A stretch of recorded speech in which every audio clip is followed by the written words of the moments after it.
El 6 de enero de 1932, Alfonso Caso descubrió la tumba 7 de Monte Albán y resumió sus emociones de esta manera.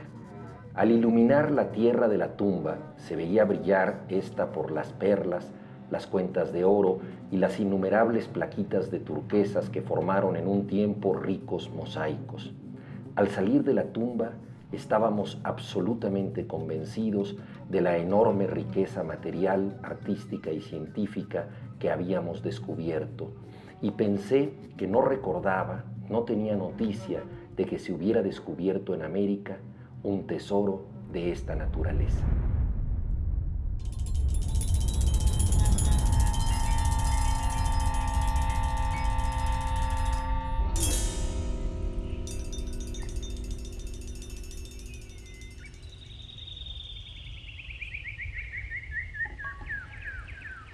Monte Albán existe para tocar el cielo con las manos.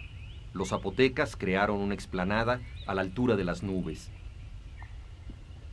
Aplanar el monte fue su ensayo general para edificar pirámides. Sitio codiciado por los pueblos circundantes, Monte Albán tiene un carácter único. Sus tumbas guardaban tesoros, pero la principal ofrenda era la ciudad misma, un sitio de reposo para el sol, la plataforma donde descansa el cielo.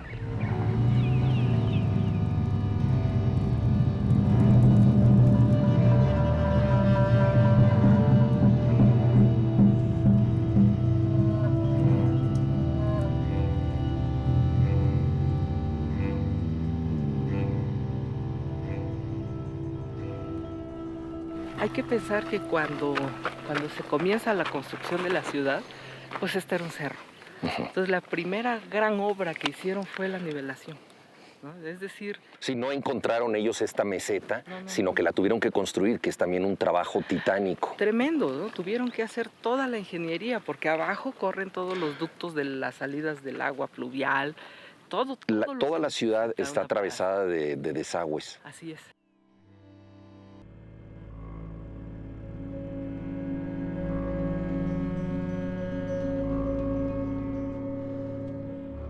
Es un proyecto de largo plazo y que fue consistente durante todas las generaciones, ¿no?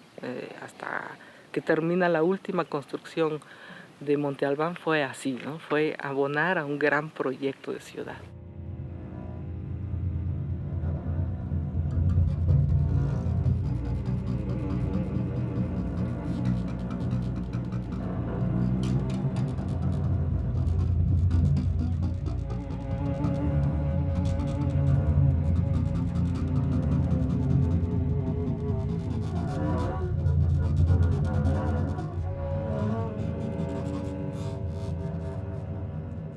Monte Albán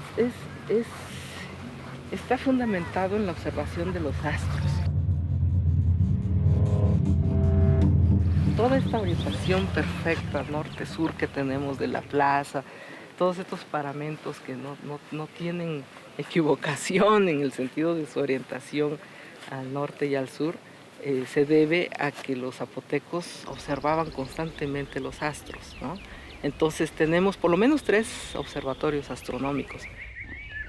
Uno que es el edificio G, que es de estos edificios al centro, otro en el edificio P, y luego tenemos otro que es el edificio J, que es el más complejo y el más temprano. El edificio J también varía un tanto en su función porque tiene en sus muros plasmadas todas las conquistas de Monte Albán.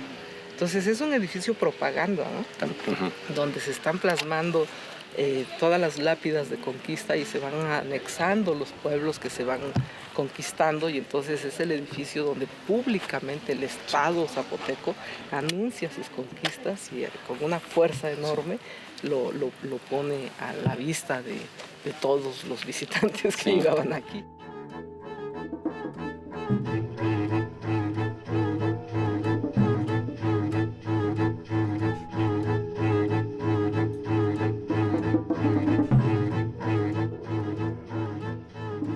Aquí están las lápidas de conquista. Estas son las lápidas de conquista. Famosísimo, ¿no? Que que es donde se va plasmando.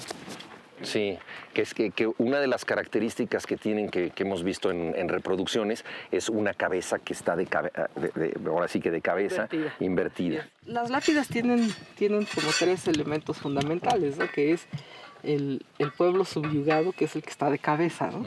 Este glifo de en medio, que es como una U, ¿no? Y el glifo arriba, que es el glifo del pueblo conquistado. Entonces son representaciones de cómo iba anexando territorios Monte Albán, y era un sentido de anexar los territorios para el tributo, no tanto que tuviera todos esos territorios, ¿no? Sino era subyugar a las comunidades para que se decidieran entregar el tributo. Sí, esto representa un poco como una geografía del poder, ¿no? O sea, el mapa político que ellos controlaban, ¿no? Como tú dices, no es que fuera un imperio, sino que eran las zonas tributarias, ¿no? Y suena lógico que lo pusieran pues en el edificio del cosmos, ¿no? Que es donde veían las estrellas, aquí está su mapa del poder, lo que ellos controlan en la tierra. Desde ahí se reflejaba, ¿no? Se reflejaba todo lo que era el conocimiento y las conquistas, ¿no? Todo el poder.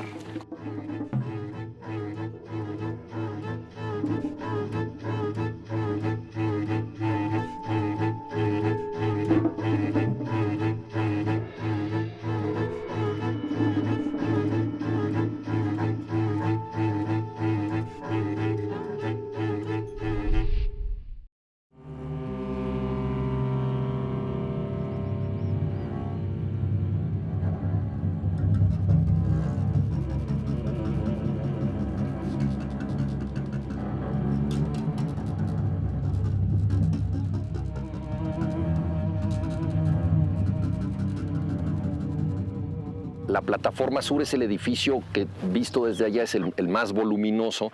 Su función, evidentemente, es clausurar, ¿no? la zona desde un punto de vista estético y arquitectónico. ¿Qué función tendría la plataforma sur? Hay toda una propuesta de que tanto el edificio norte como el sur pues representan los dos polos, digamos, de actividad más importantes en Monte Albán. Esa plataforma norte está muy asociada a todos los aspectos más productivos de la ciudad, de la agricultura. Hubo muchos hallazgos relacionados con la productividad. Este edificio está más relacionado con la guerra.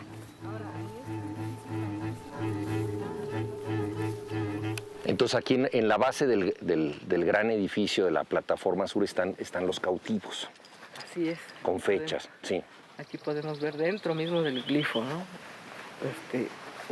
Un cautivo subyugado, incluso muerto, y los personajes son cautivos, ¿no? Entonces por eso se asocia esta plataforma más a este ejercicio. A la parte guerrera. La parte guerrera, efectivamente. Sí. Incluso las ofrendas que se han encontrado aquí siempre están más asociadas a la guerra, ¿no? A esta parte tan fuerte, ¿no? Del ejercicio del poder y del subyugar a los pueblos.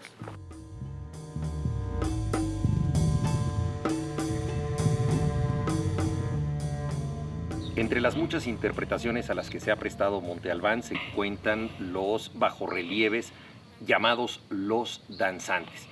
En su origen se pensó que se trataba de figuras festivas que estarían celebrando en alguna ceremonia. Se trata de hombres desnudos en posiciones de contorsión.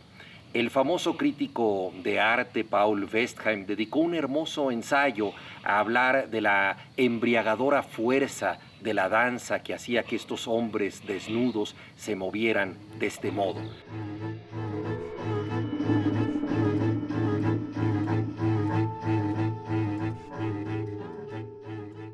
Sin embargo, con el tiempo se supo que se trataba más bien de prisioneros que habían sido torturados.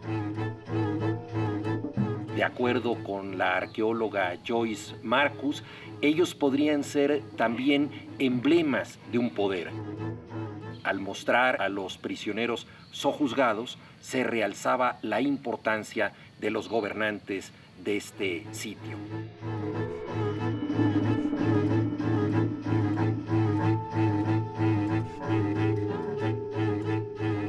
Las lápidas de los danzantes han dado pie a numerosas interpretaciones, desde las más festivas hasta las más necrológicas. En ellos se combina la estética con el dolor, la fuerza con la aniquilación, el poder de la vida y su contrario, la muerte.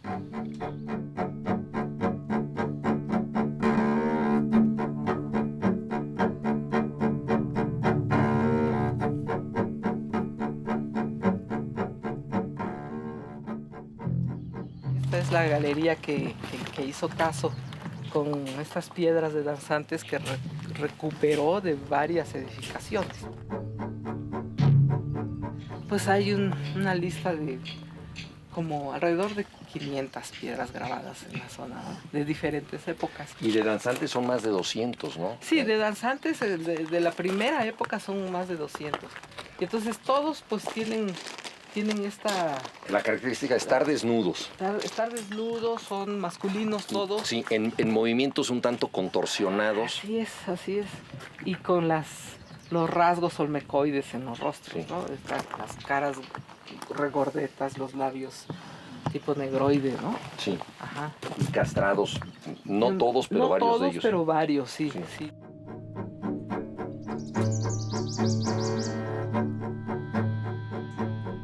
Por ejemplo, en esto sí es muy evidente. Sí, pero además, por ejemplo, aquí también el movimiento de la mano, pues claro, parecería que está haciendo un paso de baile, ¿no?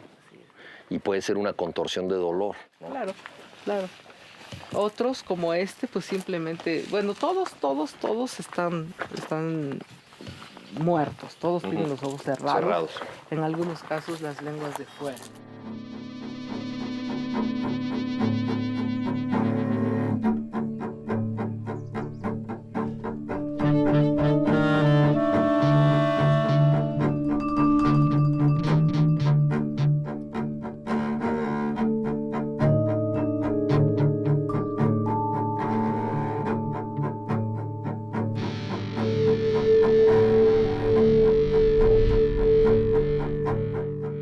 Los danzantes son muertos que viven de otro modo. Sus rasgos olmecas sugieren que vienen de otro espacio y otro tiempo.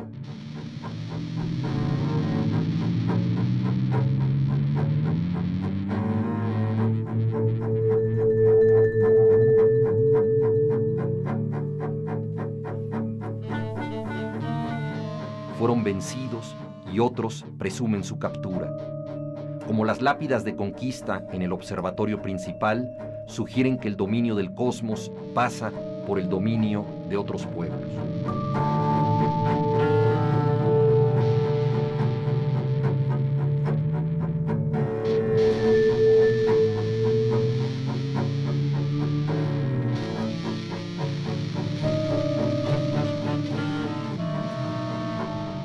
Y pese a todo, parecen danzar.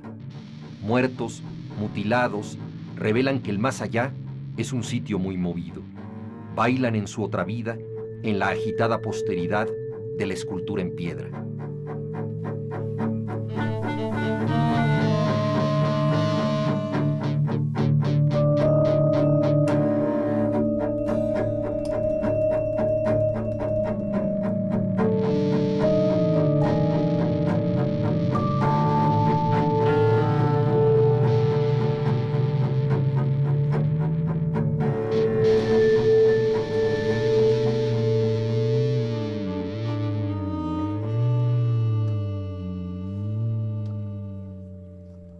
Pero bueno, también es un pequeño danzante. Sí.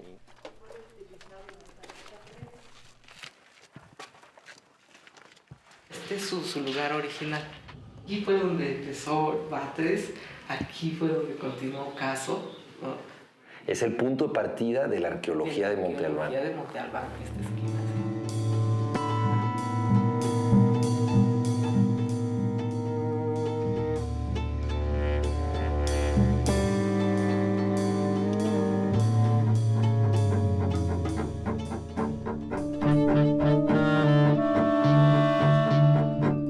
Ahora, este muro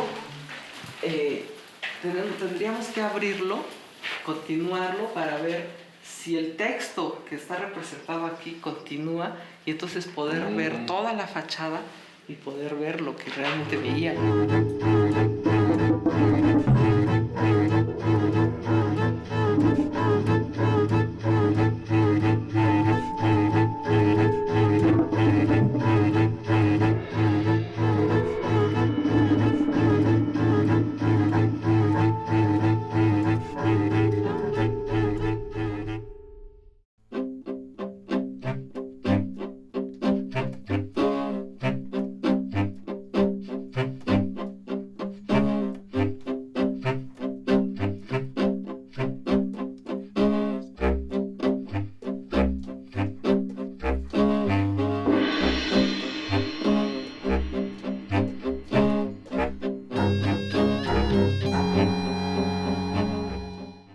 Monte Albán estará para siempre asociada con la figura del arqueólogo Alfonso Caso.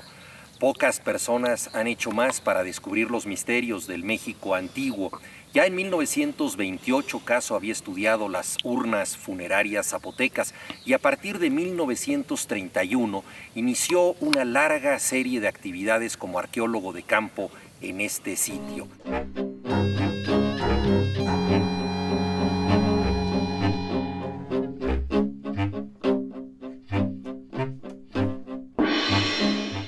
Caso fue el descubridor de uno de los sitios más emblemáticos de la arqueología mexicana, la tumba 7 de Monte Albán. Esto ocurrió en la segunda temporada que él pasó en este lugar.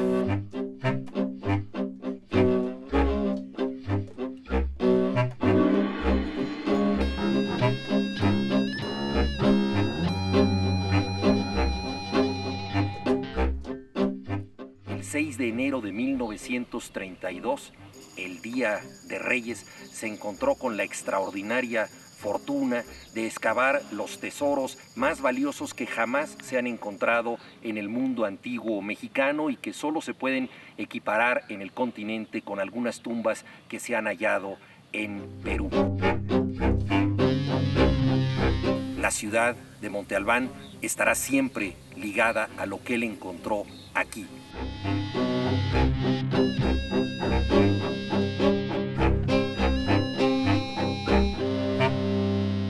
Aquí donde estamos parados es el patio de la residencia. Tenemos habitaciones a todos los lados y tenemos esta habitación grande que es un pequeño templo. Entonces la tumba 7 pues estaba debajo del piso de todo este complejo.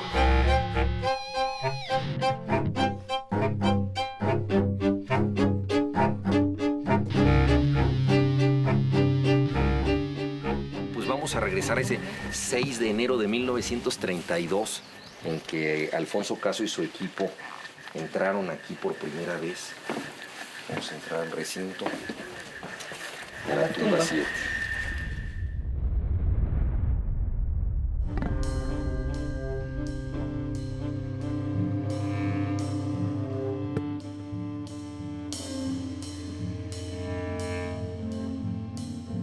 El hallazgo de Caso fue por aquí, por aquí. La primera evidencia que él tiene del sitio, ¿por dónde Ellos pican? estaban explorando arriba. Estaban explorando el pequeño templo arriba y entonces entraron por este sector de la tumba que se les colapsó un cacho. Entonces, como son los hallazgos arqueológicos, de pronto se te va la barreta, o el pico, la cucharilla, ¿no? Y entonces encontraron que esta era una cámara, ¿no? Entonces abrieron por aquí, bajaron por aquí, ¿no? Fue después cuando ya detectaron la entrada original. Sí. Y entonces por aquí, en un hoyo muy chiquito, fue donde bajaron a don Juanito Valenzuela, que era muy pequeño, ¿no? Y eso es lo que hacemos todos los arqueólogos, ¿no? Agarramos al más chiquito de Siempre la cuadrilla. hay que tener cerca un chaparrito. Claro, porque generalmente si hay una ofrenda, pues hay que tener mucho cuidado, ¿no? Entonces una gente chiquita que pueda entrar, moverse con cierta facilidad y no ser tan pesada que vaya a deteriorar lo que está ahí. Entonces Juanito Valenzuela fue el primero que estuvo aquí. Así es. Entró y entonces vio que aquello era una cosa riquísima, no podían creerlo, entonces salió corriendo a avisar.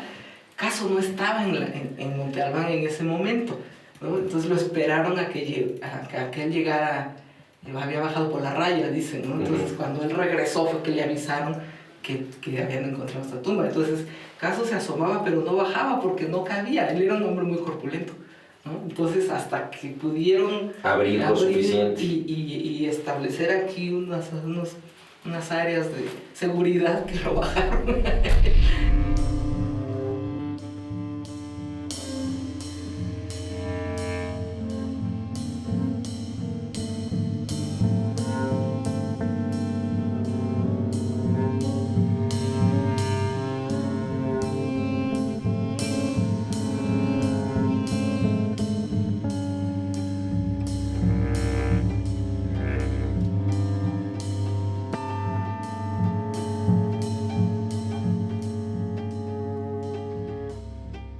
En la arquitectura funeraria siempre es esperado que esté asociado con pintura mural.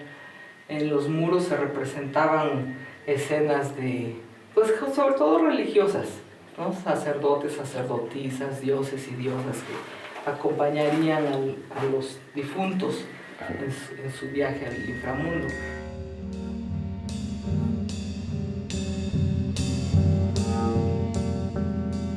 Generalmente en la antecámara, de aquel lado, estarían colocadas las urnas funerarias, sí, que son estas vasijas con los rostros de sus deidades y que en su interior podían contener agua o alimentos o algún tipo de líquido que acompañaba a los muertos.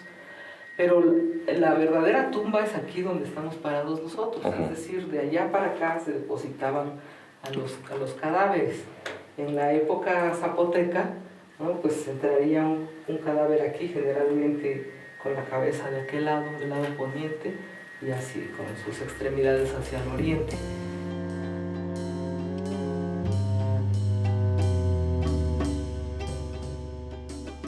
A veces en el lado de la antecámara había sacrificados un perro, sí, o un sirviente, ¿no? Que le acompañaban al personaje a su paso al otro mundo.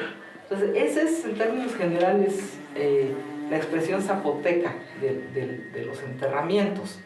Ahora, lo que pasó aquí es que cuando llegaron los mixtecos, penetraron a la tumba y los restos del último zapoteco que estaba depositado fueron corridos hacia un lado y entonces en el resto del área depositaron varios huesos, varios conjuntos de huesos que trajeron ellos de su lugar de origen, suponemos, y una cantidad enorme de objetos de ofrenda.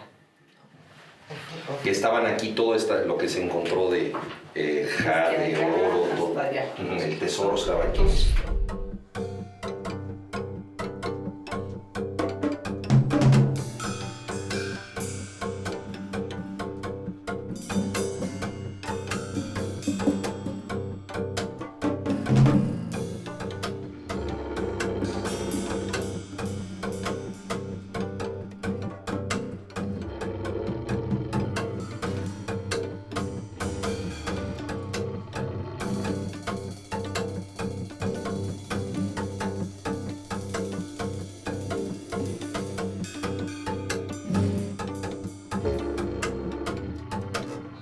Objetos de jade, de oro, de plata.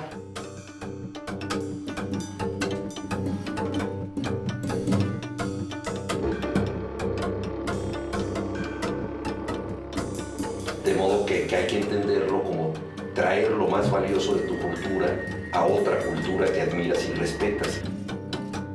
Y que ya es un sitio de peregrinación, exacto, un lugar, una montaña sagrada.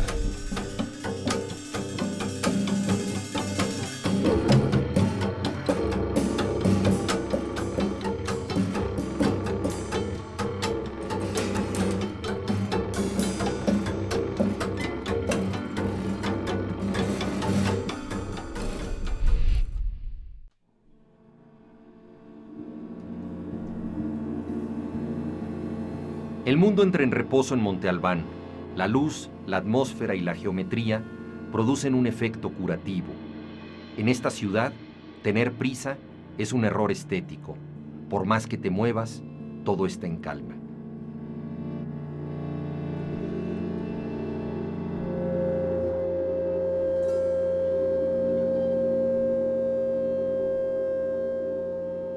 ¿Y qué se sabe, Nelly, de los linajes del poder? Por ejemplo, gracias al estudio de las estelas mayas, sabemos prácticamente en todas las ciudades mayas quiénes fueron los gobernantes, quién sucedió a quién, si eran hijos, si venían de otro lado. Bueno, en realidad no se ha estudiado tanto como en la zona maya, ¿no? Sí tenemos muchos elementos, sobre todo en las estelas, donde están representados personajes que en un momento dado fueron gobernantes.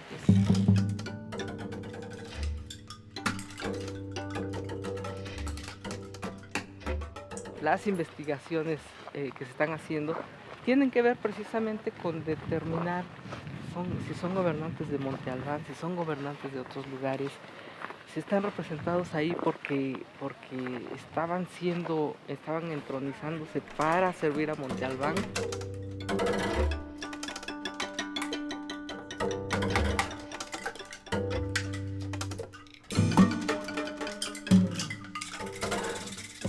Estamos enfrente del edificio que es el Palacio. Si hubo una residencia de visitantes, seguramente fue esta. Los visitantes se quedaban ahí, ¿no? Y comentabas, al no haber tumbas, pues no había un dueño fijo de... Exacto, exacto.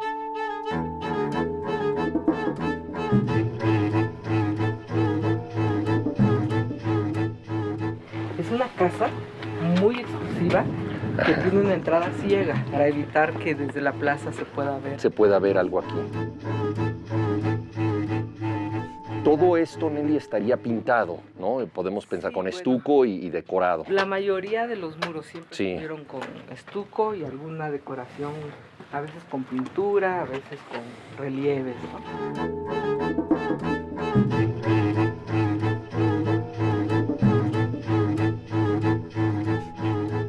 Es una expresión de una casa zapoteca muy exclusiva, pero muy sencilla. Como no tiene una tumba, seguramente era un lugar para una cosa de paso, ¿no? Entonces, dado que Monte Albán tenía tan cercanas relaciones con otras ciudades mesoamericanas, ¿no? Otras de las grandes ciudades, pues, hablamos no solo de Teotihuacán, sino Xochicalco, por ejemplo, ¿no? O las ciudades mixtecas también. Entonces, podemos pensar que la función hubiera sido de ese tipo, ¿no? Como de huéspedes. De huéspedes.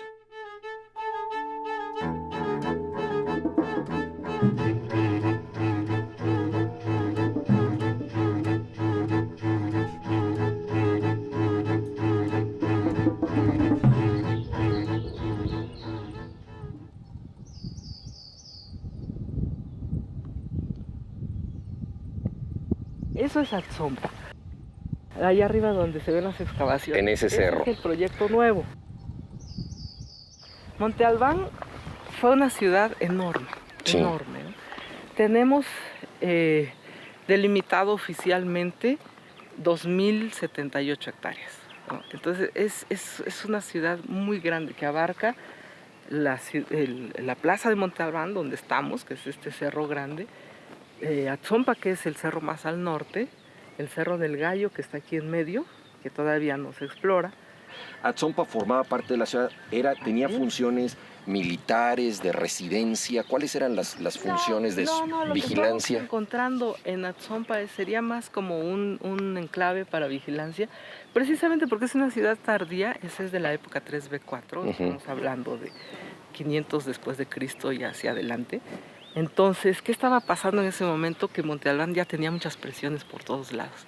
Y sobre todo del lado de la Mixteca, pues había mucha presión de incursiones de los mixtecos y otros grupos, ¿no? Entonces, era importante poner un bastión ahí, pero no militar, sino es de vigilancia, sí. De echar el ojo hacia el Valle de Etla. Claro, de tener presencia. Es una ruta comercial muy importante, ¿no? Y sí también residencial, ¿no? Con distintas jerarquías sociales. Sí, bueno, ahí vamos a ver cómo se desarrolló la vida de la gente de más alto estrato. Claro.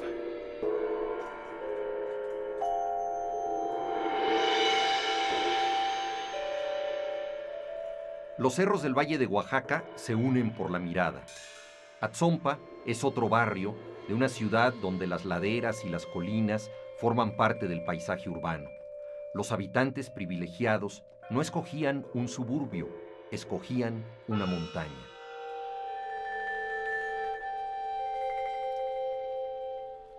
Y la idea de trabajar ahora arqueológicamente en Atzompa es unificar, digamos, el gran Monte Albán, que se entienda no solamente lo que es el centro ceremonial, que es lo que hemos conocido, sino toda una región que, claro, que tiene que ver con vida cotidiana, con unidades habitacionales, que básicamente es donde vivía bastante gente. Vivía bastante gente y además servían como pues unidades estratégicas. Prácticamente ve todos los valles. Exactamente. Ve toda esta parte del Valle Grande y ve toda esta parte de atrás de Monte Albán, que es tan importante. Entonces, sin ser una fortificación, tiene la información de lo que ocurre, sirve de vigía. Así es.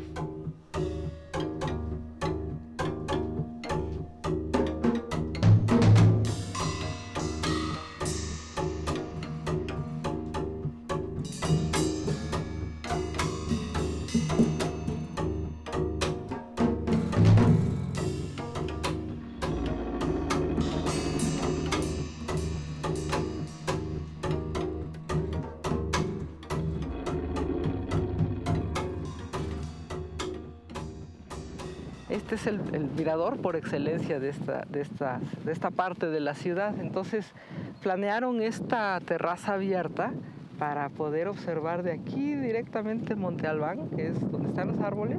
Entonces el concepto de Monte Albán como gran ciudad nos abarca todo este espacio. Todo esto sería la misma ciudad. Y por ejemplo, y en medio veríamos nosotros zonas cultivadas. ¿Qué veríamos digamos, en el año 600? Sí, bueno, en el paisaje se pueden ver esas líneas horizontales. Son terrazas de cultivo. Las terrazas de cultivo. Sí, que son milpas y casitas, ¿no? Es una mezcla, ¿no? Siempre hay una casita, como un pequeño ranchito asociado a cada O sea, que habría una actividad ininterrumpida desde Monte Albán acá. Por supuesto que el centro ceremonial importante allá arriba, esta gran ciudad residencial, pero entonces tendríamos las terrazas con milpas, casitas y siempre en la cima de cada cerro algún tipo de observatorio o adoratorio. De grandes estructuras.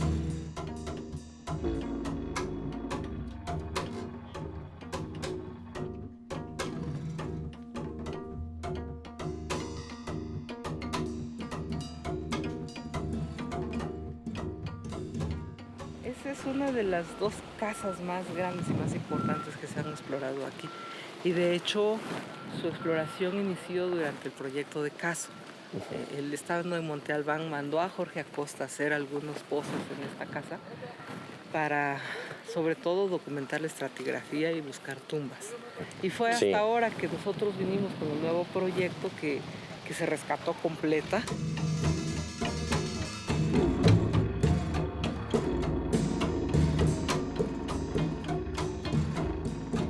Esta es la Casa de los Altares.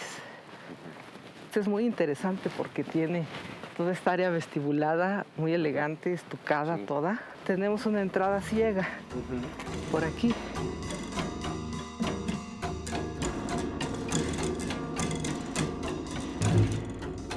Y esta se llama Casa de los Altares por estos tableros dobles que tiene, ¿no? Entonces Acosta les llamó pequeños altares, ¿no? Entonces este es muy elegante con esta ornamentación.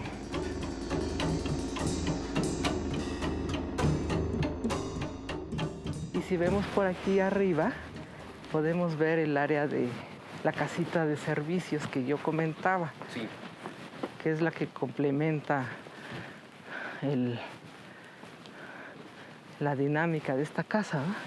Esa casa pequeña de adobe, con patios chiquitos, ¿no? Esa es la casa que provee, digamos, a esto. ¿Y ahí que habría cocinas también? Sí, había muchas evidencias de preparación de alimentos ahí.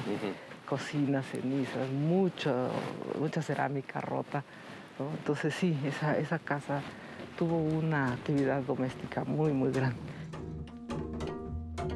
Aquí donde está la lona, está tapando las evidencias de un horno de cerámica. Que eso es uno de los nuevos descubrimientos que se han hecho en Atzompa, de los más recientes. Sí, de hace un año o algo así.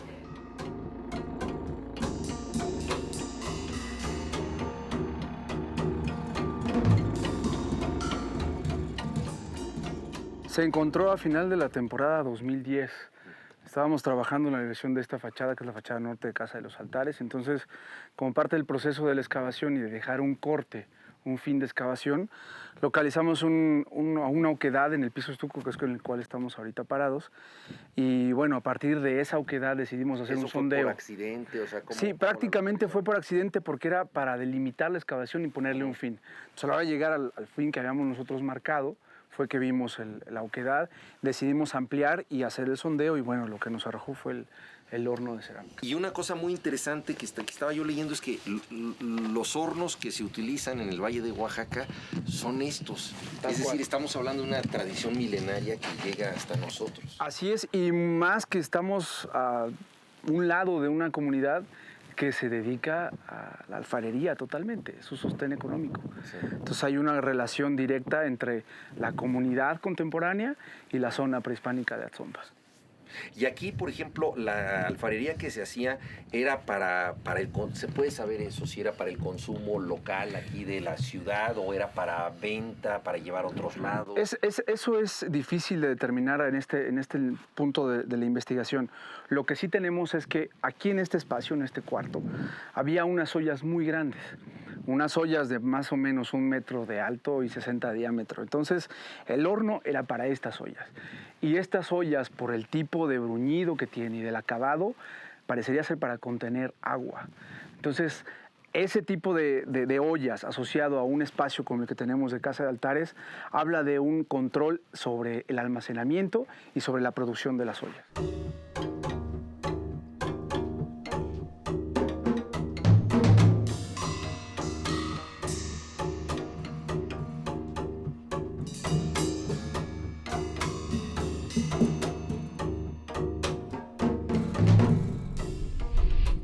Además de la célebre tumba 7, Monte Albán preserva más de 100 entierros significativos.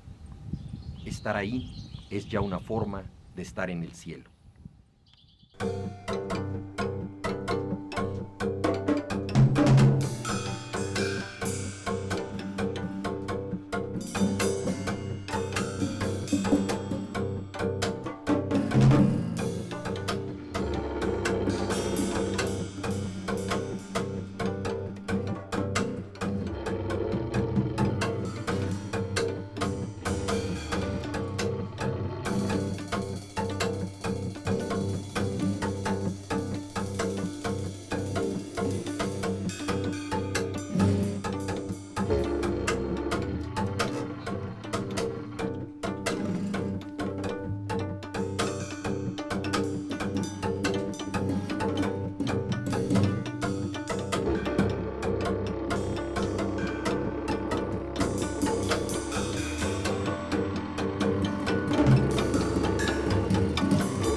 Para la cultura zapoteca, Cosijo es el dios del rayo y de la lluvia, es el equivalente a Tlaloc, puesto que esta es una región sísmica, sus funciones también se amplían a los terremotos. Hay múltiples representaciones en figurillas de Cosijo y no es casual que cautivara la imaginación de los zapotecas, puesto que el cielo les quedaba muy cerca. En la ciudad de Atzompa, que es un barrio residencial de Monte Albán, tenemos una vista prácticamente a los 4 puntos cardinales. Las terrazas parecen competir con el horizonte e invadirlo.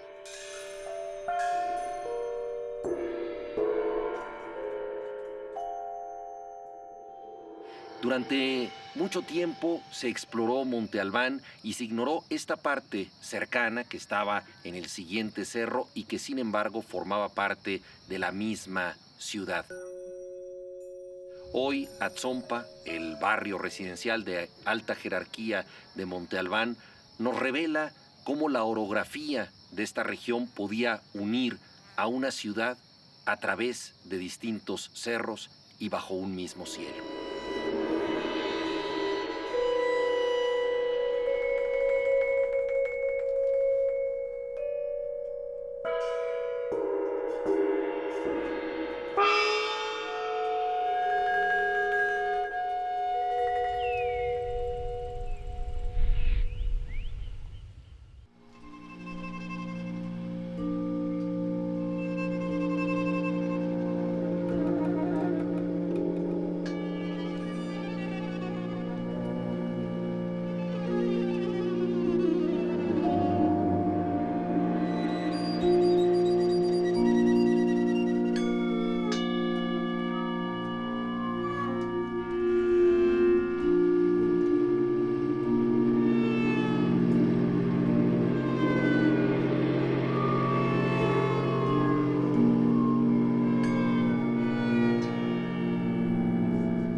La arqueóloga Joyce Marcus se ha referido a una peculiar red de favores que constituía la vida de Monte Albán. Alguien prestaba algo o hacía un regalo con el objeto de que eso en el futuro obtuviera una respuesta.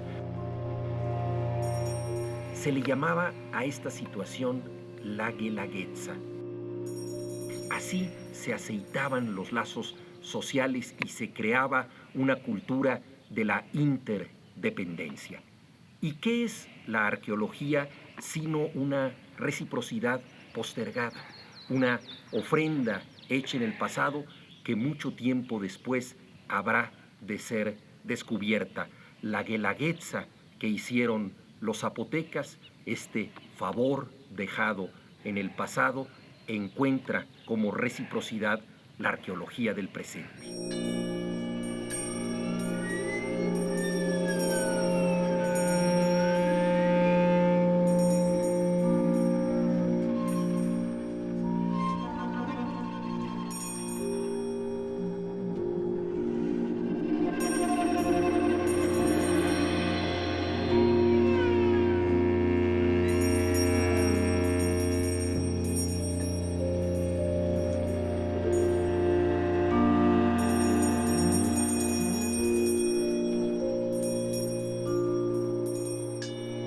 Podemos entender la construcción de esta ciudad en toda su dimensión si no es con el tributo, la mano de obra como tributo, ¿no?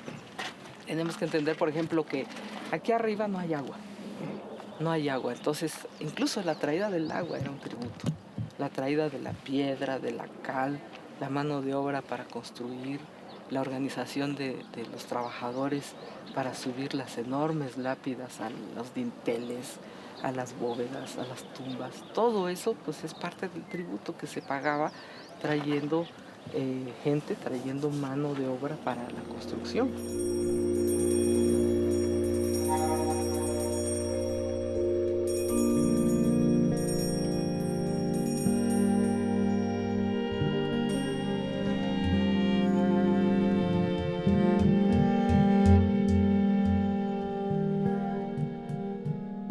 Tomamos en cuenta que la ciudad, la primera parte de la ciudad se construye 500 años antes de Cristo y se termina, es decir, se abandona Monte Albán por ahí del 850 de nuestra era.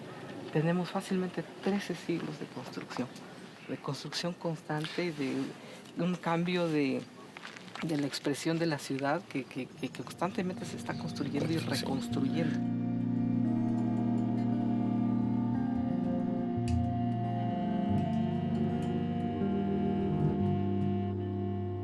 Se abandona la construcción en el 800, pero eso no quiere decir que la ciudad fuera fantasma, ¿verdad? Algunas áreas se cancelan intencionalmente, se cierran tumbas, se llenan los espacios y se abandona. ¿no? El muro que vemos allá al fondo de la plataforma sur es el último muro que se construye, ya es un muro para cerrar la plaza. Es decir, la ciudad se sentía amenazada y empezaron a restringir áreas y empezaron a encerrarse dentro de la plaza.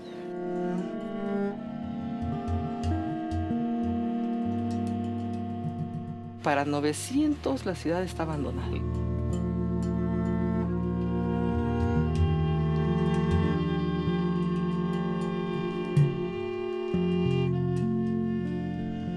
Lo más probable es que los pueblos que pagaban tributo ya no pagaron más. Hubo sequías, hubo un rompimiento en esta relación que había entre la ciudad dominante y los pueblos, y entonces fueron obligados a abandonar la ciudad.